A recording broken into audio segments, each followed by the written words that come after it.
Welcome welcome. तो आज आ गए हैं हम टिन्योस डिसोल में। तो आज हम क्या पढ़ने वाले हैं? आज हम पढ़ने वाले हैं क्लास 6 का इतिहास का चैप्टर नंबर 3, आरंभिक नगर। आरंभिक नगर मतलब क्या होता है? आरंभिक नगर मतलब होता है कि किसी भी नगर का स्टार्टिंग होना, यानी कि किसी भी जगह पे कुछ लोग रह रहे हैं तो उसका स्टार्ट कैसे हुआ वो हम कैसे पता करेंगे। ठीक है, उसे कहते हैं आरंभिक नगर।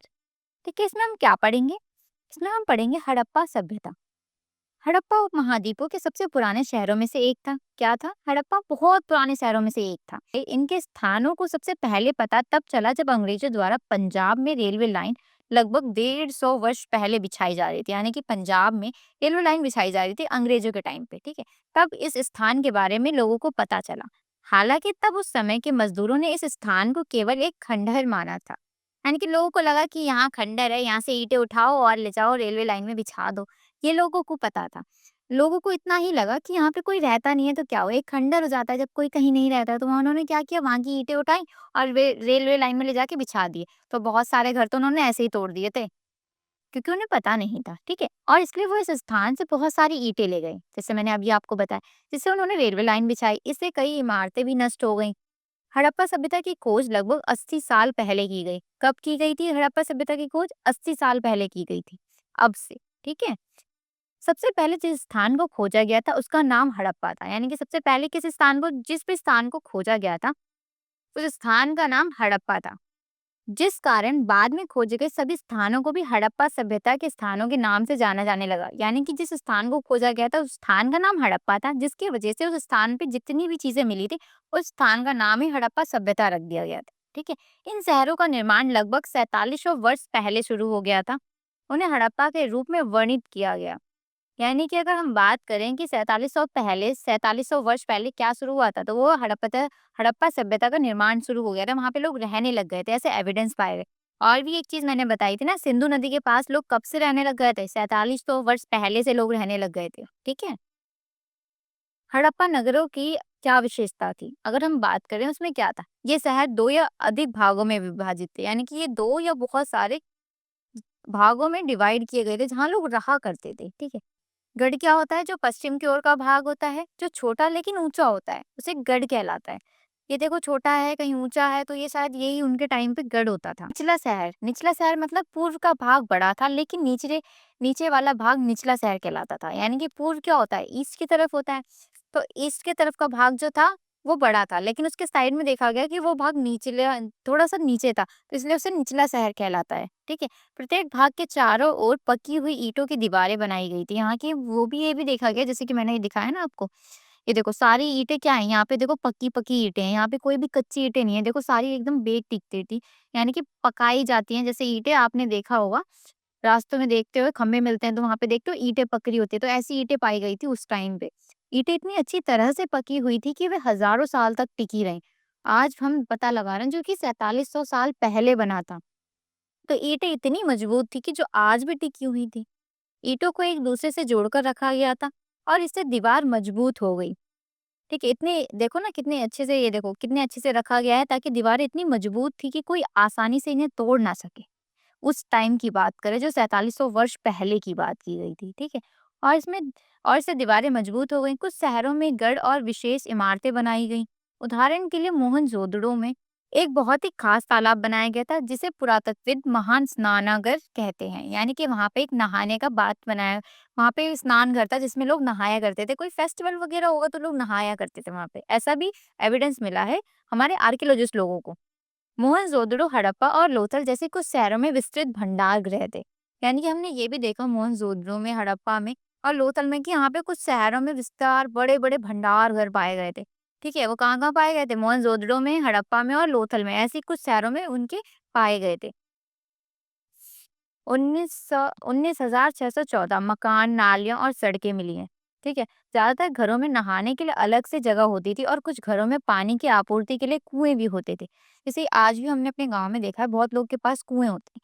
ठीक है, हर किसी के पास नहीं होते, लेकिन कुछ के पास तो होते हैं ना। ऐसे ही पहले की जो मोहनजोदड़ो थी, हड़प्पा की सभ्यता थी, यहाँ पे देखा गया था कि कुछ लोग के पास कुएं भी थे। और और ये भी देखा गया था कि घरों में नहाने के लिए अलग से जगह होती थी। ठीक है, कई शहरों में ढकी हुई नालियाँ होती थी। जैसे देखो नालियाँ हैं, यहाँ देखो पानी इकट्ठा हो रहा है यहाँ पे, ये नालियाँ हैं, ये कवर कर देते थे। ताकि इसका ये इसमें कीड़े-मकोड़े या मच्छर पैदा ना हो, ठीक है? ये सब इतनी नॉलेज थी उस टाइम के लोगों के पास। हर नाली में हल्की ढलान होती थी ताकि पानी उसमें से बह सके। घरों में नालियाँ, गलियाँ और छोटी नालियों से जुड़ी होती थी और अंततः बड़ी नालियों में बदल जाती थी। यानी कि घरों के बाहर जो हमारी नाली बनी होती है, शहरों में ऐसा देखा होगा आपने कि घरों के बाहर नाली बनी होती है, क्या करती है सारी जगह से जाती है और एक बड़े से गड्ढे में जाके उसमें सारा पानी चला जाता है। तो ऐसे उस टाइम पे भी ये एविडेंस मिले थे, ठीक है?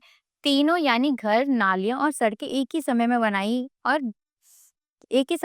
गई थी, ठीक है? ताकि अब एक जिसका घर बनेगा वो क्या करेगा? घर भी बनाएगा, सड़कें भी बनाएगा, नाली भी बनाएगा ताकि वो सारी चीज़ें एक ही बार में बना दे। ऐसे ही वहाँ पे भी एविडेंस मिले हैं, ठीक है? शहर में जीवन, हड़प्पा शहर बहुत व्यस्त स्थान था, यानी कि बहुत ज़्यादा भरा-भरा स्थान था, वहाँ बहुत सारे लोग रहते होंगे, ठीक है? शासक कौन थे? शासक वे लोग थे जो शहर में विशेष इमारतों के निर्माण की योजना बनाते थे। शासक लोगों को धातु, कीमती पत्थर, अन्य चीजें लाने के लिए दूर-दूर के देशों में भेजते थे। शासक कौन होते थे? जो कि किसी मेटल को लाते थे या किसी पत्थर को लाते थे या फिर कोई और चीजें लानी होती थी तो दूर-दूर शहरों में जाया करते थे। वहां से वो लेकर आते थे। लिपिक वे लोग थे जो लिखना जानते थे। लिपिक कौन थे? लिपिक वे लोग होते हैं जो लिखना जानते थे उस टाइम पे, ठीक है? और मुहरें तैयार करने में मदद करते थे।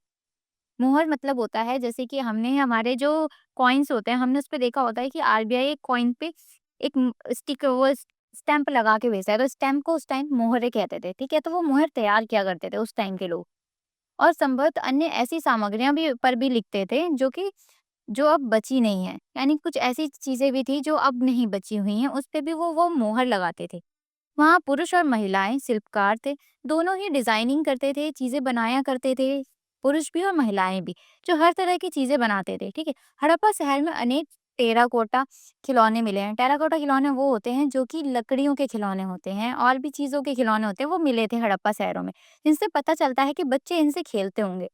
आज भी बच्चों के पास खिलौने होते हैं ना, ऐसे ही पहले भी बच्चों के लिए कोई ना कोई खिलौने बनाए जाते थे जो किससे बने होते थे? टेराकोटा से बने होते थे, जिससे ये पता चलता है कि बच्चे इन खिलौने से खेलते थे।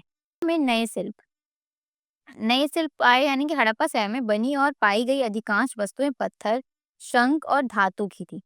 यानी कि वहाँ पे कोई आम चीज़ें नहीं थे, जैसे प्लास्टिक वगैरह नहीं थे उस टाइम पे, ठीक है? उस टाइम किस किस चीज़ों से बनती थी?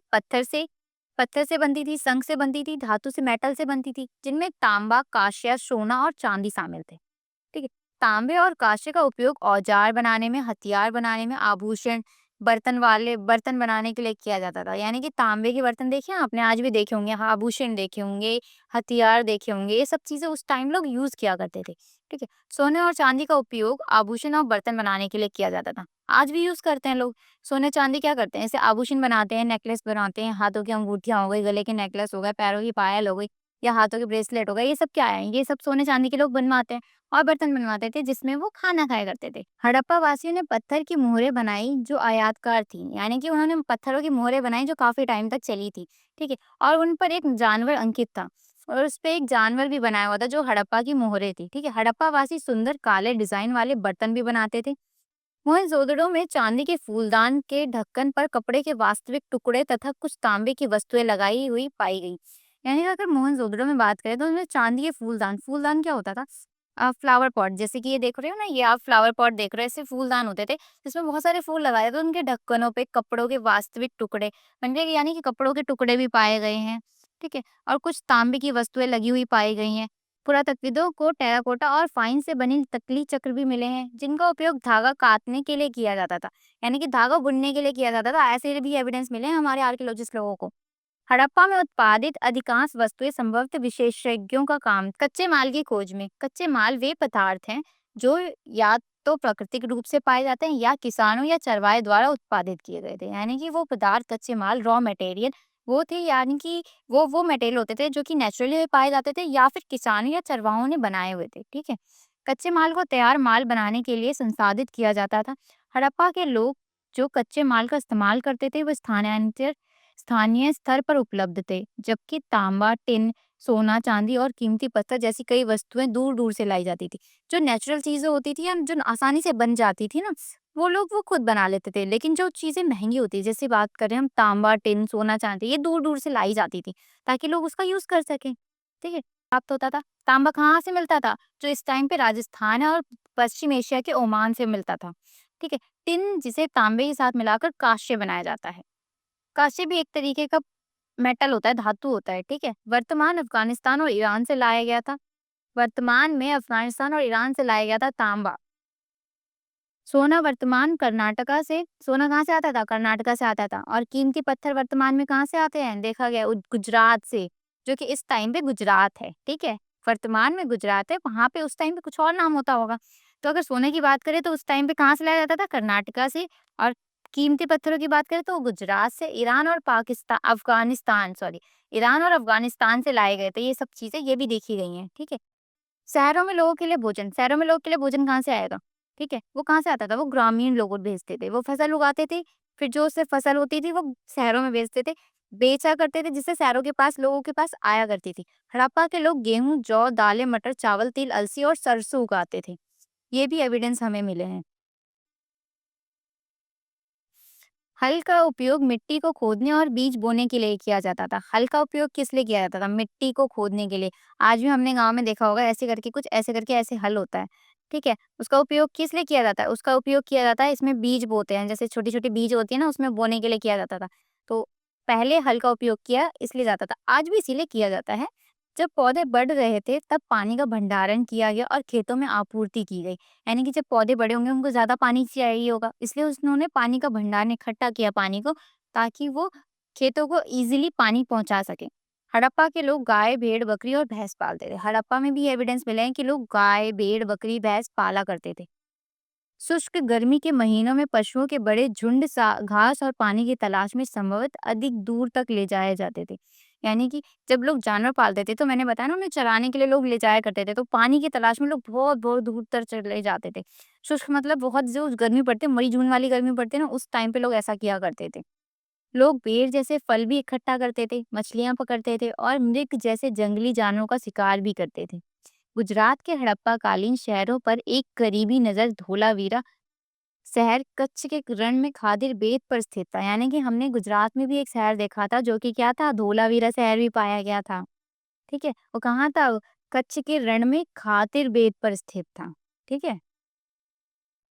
इस शहर में ताजा पानी और उपजाऊ मिट्टी है। धोलावीरा में की बात करें हम, धोलावीरा में क्या थी? ताजा पानी मिलता था और उपजाऊ मिट्टी, यानी कि फसल उगा सकते थे वहां पे लोग, ऐसी मिट्टी मिली है। धोलावीरा 3 भागों में विभाजित था, 3 पार्ट में डिवाइड था। प्रत्येक भाग विशाल पत्थर था, दीवारों से घिरा हुआ था, जिसमें प्रवेश द्वार थे, जिसमें एंट्री करने का गेट था, ठीक है? बस्ती में एक बड़ा खुला क्षेत्र भी था, जहाँ सार्वजनिक समारोह आयोजित किए जाते थे। यानी कि बस्ती में एक बहुत बड़ा, जैसे आज के टाइम पे ऑडिटोरियम वगैरह होते हैं, आंगन होते हैं लोगों के पास, बड़े-बड़े गाँव में आज भी देखा होगा, जहाँ पे कोई फंक्शन होता है तो लोग वहाँ इकट्ठा होते हैं। ऐसा भी एविडेंस मिला है धोलावीरा में। हड़प्पा लिपि के बड़े अक्षर सफेद पत्थर को तराश कर लकड़ी में जड़े गए थे।